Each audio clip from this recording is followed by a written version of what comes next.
I had to talk about a story that's very, very important. And albeit indirectly, it involves Caitlin Clark, the Department of Justice, and quite possibly the President of the United States himself. Somebody got to say it, so I'm going to say it. Ms. Clark's targeting may reflect a culture of disparate treatment, and the evidence provides reasonable cause for a federal probe into potential civil rights violations. Stephen A. Smith just made a serious statement that should have every WNBA executive paying attention. He's no longer just criticizing bad referee decisions, he's now calling for federal investigators to look into how Caitlin Clark is being treated. Why? Because Caitlin Clark isn't just any player.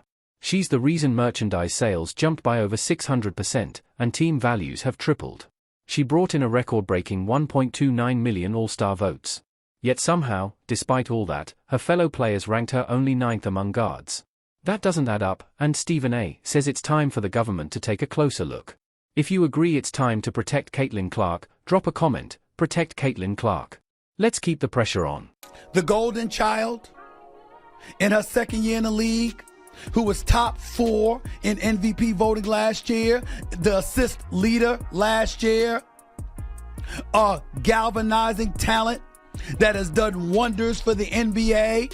If she is seen to be physically getting abused on a basketball court in a way that is such a clear and flagrant discrepancy compared to what happens to others, that man is not going to say something. You want to know what makes this whole situation so frustrating?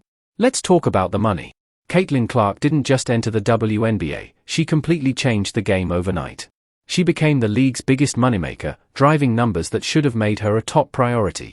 Just look at the facts: merchandise sales shot up, Fever viewership tripled, total league viewership doubled, team values tripled, and league pass subscriptions jumped 366%. These aren't minor boosts. These are massive, game-changing results, the kind of growth sports leagues only dream of. Caitlin Clark has done for the women's NBA what Michael Jordan once did for the NBA. Made it more valuable, watchable, and marketable. Instead of protecting its transformative star, the league's leadership ignores the relentless targeting of Ms. Clark, treating its greatest asset as if she were a PR headache. That approach could turn into a legal liability for the WNBA.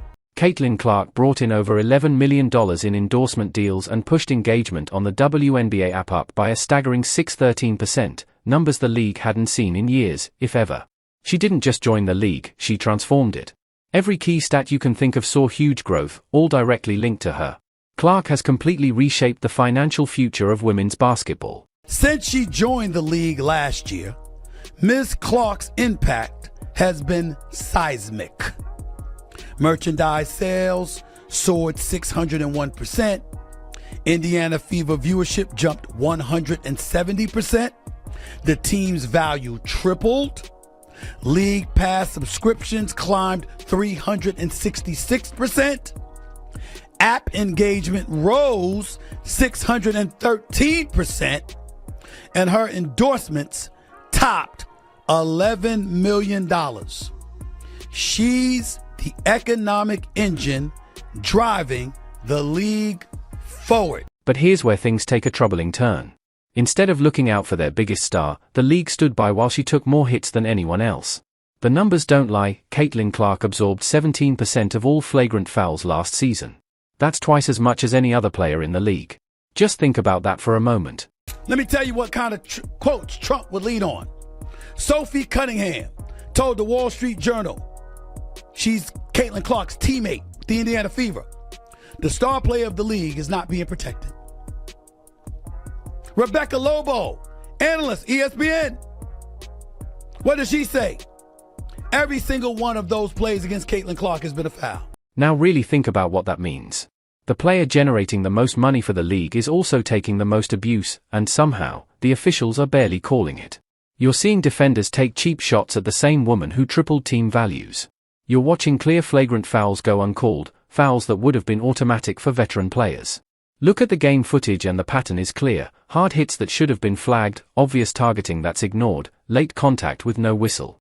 Caitlin Clark, the league's most valuable player, was being treated like a punching bag, while the people in charge did nothing. When she was out for the All-Star weekend this year, because she was hurt, by the way, because of the roughhouse tactics all of those folks alluded to, the ratings dropped 36%. They still had over 2 million views, but they had over 3 million last year. It dropped because she wasn't playing. Now, I told y'all, Candace Parker tried to tell y'all, Rebecca Lobo is trying to tell y'all, the goose that lays the golden eggs, the tide that lifts all boats. This isn't random, it's a pattern.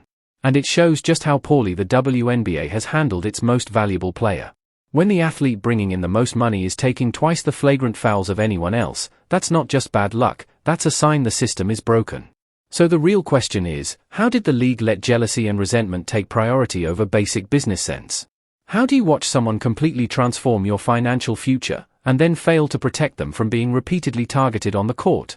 Do you know what Gino Auriemma said? He said, she's being targeted. I don't remember when Michael Jordan came into the league, guys looking to go out and beat him up. Only the Detroit Pistons were looking to beat him up. And then after that, the New York Knicks with Pat Riley and Ewing and Anthony Mason and Xavier McDaniels and Charles Oakley and all of these guys. The John Starks of the world, Derek Harpers of the world eventually, stuff like that. Stephen A. Smith didn't just call out the WNBA, he took it a step further, and that should have Commissioner Cathy Engelbert and every league executive seriously concerned. When Stephen A. shifts from sports talk to calling for federal involvement, it's a clear sign that this situation has gone far beyond basketball. This isn't just about missed calls anymore, it's about something much bigger. Ms. Clark's targeting may reflect a culture of disparate treatment, and the evidence provides reasonable cause for a federal probe into potential civil rights violations.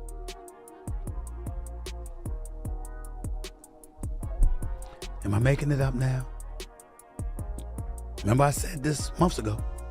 Remember I talked about people being jealous. The Cheryl Swoops of the world and others. Remember I pointed that stuff out? Remember I talked about the rough housing? The Wall Street Journal published a powerful op-ed calling for the federal government to investigate Caitlin Clark's treatment as a civil rights issue. This wasn't just a loud opinion from a blogger, it came from one of the most respected news outlets in the country, sending a clear message to the WNBA. The article didn't hold back. It called out exactly what it saw happening to the league's biggest star, and made it clear that it's time for serious accountability. This would mirror the Equal Employment Opportunity Commission investigation into the Erica Hamby's pregnancy discrimination claims against the WNBA and her team.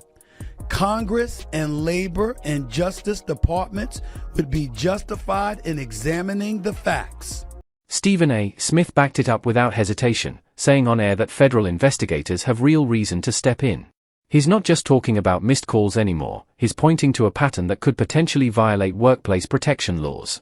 And when someone with his reach and legal insight says there's a case, people pay attention. You don't think Caitlin Clark could become an issue of national, potentially international, and definitely federal proportions?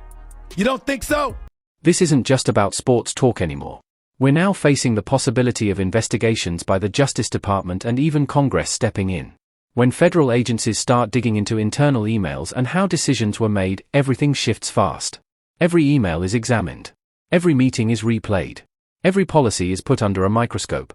And that kind of scrutiny changes everything, almost overnight. Senator Jim Banks' 2024 letter to WNBA Commissioner Cathy Engelbert demanded answers on Ms. Clark's treatment. Congress and the administration should demand answers from WNBA leaders, investigate officiating and internal league communications, hold hearings, and insist on real reforms. This is in a Wall Street Journal. The Labor Department should review the league protocols for workplace safety. If evidence shows discrimination or retaliation, the Justice Department's Civil Rights Division must act. If leaders remain inert, Congress should reconsider the WNBA's special privileges, including its antitrust and broadcast considerations. Checking referees' work with NBA-style last 2-minute reports would be a meaningful first step toward building trust. At the heart of this case are workplace safety violations and unequal treatment, the same legal grounds behind major civil rights cases. Federal investigators aren't interested in basketball rivalries or locker room politics. Their focus is simple: are someone's workplace rights being ignored because they are being systematically targeted and not properly protected? But 17 flagrant fouls have been called against people for beating up on Caitlin Clark. That's practically double what's happened for any other player in the league. They have evidence to say she's being treated unfairly.